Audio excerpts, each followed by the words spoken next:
So I'm standing in a muddy field in pouring rain, wearing a reflective jacket and a hard hat, holding a lump of coal and staring into a deep, dark tunnel. A tunnel that's blowing a steady blast of warm air into my face, hitting me like a tropical hurricane. Where am I? I'm at a coal mine in Wales. But what am I doing here? It does seem like an unlikely place for an environmentalist and a financial analyst, and let's face it, I'm more comfortable with Excel spreadsheets than with coal seams and excavators. But sometimes it helps to get out of the comfort zone. A few days earlier, while I had been in London for a conference, an opportunity arose to visit the site of an exciting new environmental project. So without hesitation, I headed for Waterloo Station and I hopped a train to Cardiff, capital of Wales, eventually making my way to the Aberpergwm coal mine. Now, Aberpergwm has the distinction of being the last remaining deep coal mine in the United Kingdom. And that's saying something. Coal once was a major economic driver for this part of the country. But over time, largely due to economic forces, the mines have closed one by one. But Aberpergwm has held on, and one strategy it is pursuing to stay open is to make its operations as clean as possible. How do they do that? Well, one way is to capture and destroy methane from the mine. Most people don't realize that coal mining releases significant amounts of methane, roughly half as much as the oil and gas sector.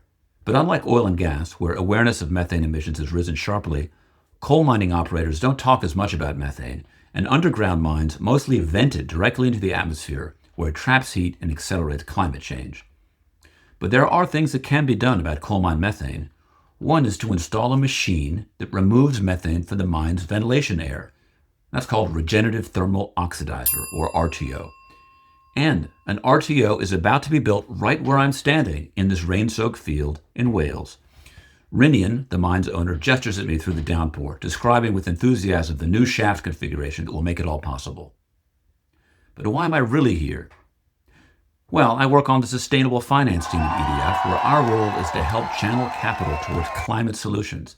And this project is a perfect example of where creative financing really is needed. See, the reason that more RTOs aren't installed in mines like these is that the coal mine operator may not be incentivized to pay for it on its own. Short of regulations mandating an RTO, we need to look at more creative ways of creating incentives. There are tools that have been developed for this purpose. Carbon markets, supply chain financing, transition finance, all of these are tools that can help make projects like this viable. As I head inside to look for dry shoes and start my journey back home, I'm already thinking about how what I've learned might affect the financing. Because sometimes to understand what's possible, it helps to see it for yourself, even if it means standing in the rain and staring into a hole. Thank you.